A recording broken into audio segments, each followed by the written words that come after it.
Hi everyone, welcome back to Chat English Daily, the channel where you learn real-life English in a simple and fun way. Today's topic is ordering food at a restaurant. Let's learn how to do it confidently. Imagine you're hungry and you go to a restaurant. You sit down, look at the menu, and the waiter comes to take your order. What do you say?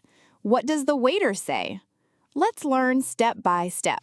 Let's go through a simple conversation between a customer and a waiter. Waiter.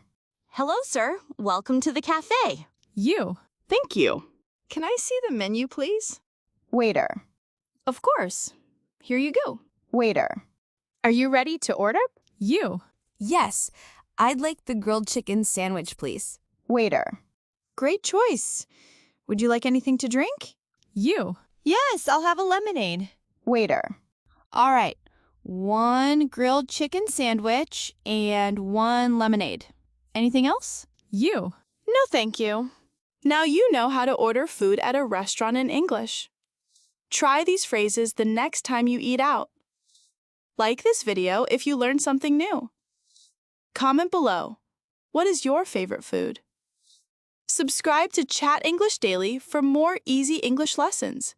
See you next time.